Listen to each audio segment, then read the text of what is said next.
Wicken Fen is a National Trust Reserve about 20 minutes away from where I live, and we go there fairly regularly, but normally at this time of year it's quite quiet, but still a lovely place to walk.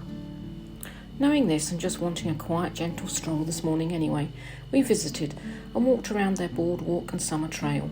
It was cloudy and cool, so even among the high sedge the butterflies and dragonflies had yet to really emerge,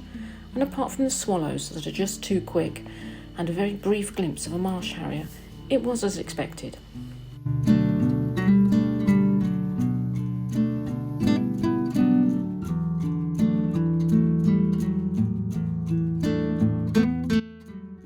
But then, just a few minutes from the end of our walk, as we headed back towards the visitors' centre,